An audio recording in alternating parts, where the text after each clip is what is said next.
Welcome back to Fox 43 AM Live. Join us now is Laura Burton with the Kansas Children's Discovery Center. Good morning. Great to have you back on the show. Always so excited to be here. Yes, and you've got a little bit of arts and crafts stuff going on. It's back to school season. Yes. How delighted are you that it's back to school season? Well, as a parent, I'm really excited about back to school. I cannot lie. But you know, the first week of school is always really an emotional roller coaster for everyone, parents included. I feel like my kiddos vacillate between school is the best thing ever, and I'm so exhausted. I'm just melting down all the time. And so like I'd say it's a high stress time.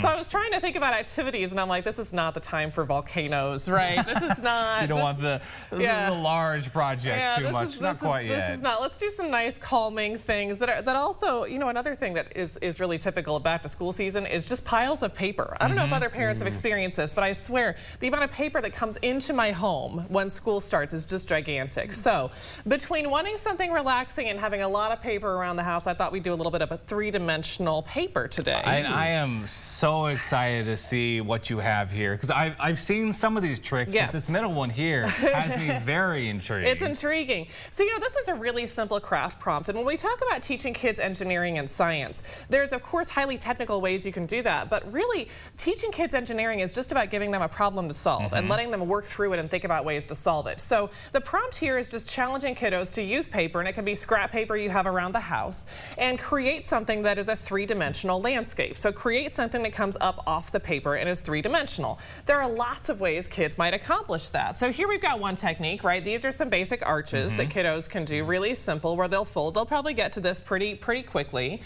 We also have everybody who grew up in the era of dot matrix printers knows what this is, right? These little springs. Yes, I make little pop-up cards. I made one for Laura a few years back. I'm telling you, the tearing off the paper of the dot matrix printer is like 90% of the crafting I did as a child, and so this really brings me back. But these little springs where you can just fold together little bits of paper, really fun. Here I have one where I curled some paper, so we have some curling, some crumpling, some things like that. Anything kids can do to just get that off of the surface of the paper encourages lots of creative thinking. Some engineering when you get into things like this, right? How tall can you get that to be? How much glue do you need it to stick? You also get into some just really interesting creative, like how do I make this stand up and how do I make it structurally stable and work? Lots of good cutting, which is really fantastic, especially for kiddos in those early grade levels. So your new kindergartners, your new first graders, your teachers will really appreciate any time you can give them to put scissors in their hands and let them experiment with cutting, because it's a wonderful fine motor activity. This is building muscles that you later use for writing. So anytime you can get kids cutting, that's going to be a great idea. And of course, lots of engineering too. I threw this at Amelia, who is my fourth grader, new fourth grader. I had to think about it for a moment. Isn't that crazy? Yes. Whatever grade she's in this year. And she came up with these cute little puppets, right? So this is how she did three-dimension. Yeah, you can pop them off. So she did this with sticky notes, actually, and she made it so you could stick your finger in there and have these little characters. And because she loves to draw and illustrate, she did some pretty cool characters. I like this like cranky, I think this is probably a Pokemon. Yeah, like I was going to say, that might be a Pikachu. We are big fans of Pokemon in our house, so there you go. So there you get to be that guy today. No, that's awesome. So again, it's not so much about what they produce. When we do things at the Discovery Center with kiddos, we talk about how it's about the process, not the product. We're not trying to get them to create this flower, right? We're trying to get them to think about how they make something rise off the paper and how they make it accomplish their goal and solve that problem. It's such a wonderful, and the imagination, the ingenuity. I've seen, myself, I play with so many toys and action figures, but you had to make things up here and there if you didn't have the right action figure. I love this idea of creating your characters. It's just cut them out on paper and they can become the real, like, this is my toy now. Exactly. We were having so much fun with these little characters last night. This was really cool. So a good idea from Amelia to add to our collection of three-dimensional things. But yeah, challenge kids to do this.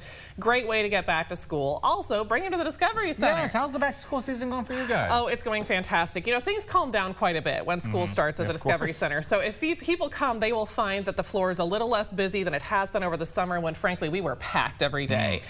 We have been routinely breaking attendance records at the Discovery Center throughout the summer. Part of why we're adding on to the building, breaking ground in 1 month. But there's lots of fun still happening in the meantime. Lots of cool science activities, pop-up activities like this. We're still doing sensory play every Wednesday at 10. We're going to be adding in some Thursday science activities. So there's lots of things throughout the school year, and I want caregivers caregivers to remember that we are open until 8 p.m. on Thursday nights. So if you want to bring kiddos over after school just until 5 o'clock, that's fine. Sometimes that 3 to 5 time is really nice for kids, and parents like the fact that we close and they can go. But if you do want to make a little bit more time, those Thursday nights are great. And of course, Saturdays also open 9 to 5, Sundays noon to 5. Still plenty of opportunities to let kids get out some of that nervous energy they're bringing home from the school year. And there was a free evening yesterday. Didn't you guys have that? Yeah, we did. It was free last night. Third Thursday of every single night is free. I'm sorry, third Thursday of every night. Listen to me. You can tell my kids just went back to school. Third Thursday of every month is free at the Discovery Center. Free admission from 5 p.m. to 8 p.m. thanks to generous local business partners. And we are so happy to be able to offer that to kiddos. So yes, people should come to that. But every Thursday we're open till 8. So lots of chances to check us out. That's so wonderful. I know. What's your next exhibit coming up here real fast? Oh, well, we talked about this just a few weeks ago. Your listeners were some of the first to know about it, that Emotions at Play with Pixar's Inside Out is opening in about 1 more month. We are currently in exhibit transition time. Picture the Dream, our previous exhibit, has closed. We're currently in there painting and constructing and building, and we're going to be ready for Inside Out, the traveling exhibit, to come over and open on September 20th. That's going to be great. That is going to be a blockbuster exhibit. People are so excited about Inside Out. It's a wonderful film that really explores emotions, and the exhibit is so cool. Kiddos will actually get to stand behind the panel like you see in the movie and control the brain and the emotions. They're going there. There is the wall where they have the core memories stored that they'll get to play with and interact with.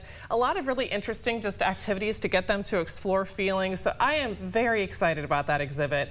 We got a few more weeks to pull it together. It'll be a big transition, but we're very excited. When is that one going to be officially September open? 20th. September 20th. So Friday, September 20th is when that one will open. It'll open at 9 a.m. and then it'll be open all the way through the winter season until January 5th. So folks will have a few months to check that out, but they're going to want to see it more than once. Oh, yeah. So I would definitely mark your calendars, but we still have lots of stuff going on in the meantime. So don't wait till September 20th. Get on over, but make sure you've got us in your plans for the fall. Wonderful. Well, Laura, thank you so much for joining us this morning. Thank you for showing us this wonderful 3D art. I got to make one for Laura coming up here. Exactly. Do you need to bring this home? This will be. I made this for you. Yeah. Hopefully she didn't watch this episode. Yeah, nobody tell her that this was made by me. All right. Thank you so much for joining us this morning. And everybody, to learn more, you can visit kansasdiscovery.org.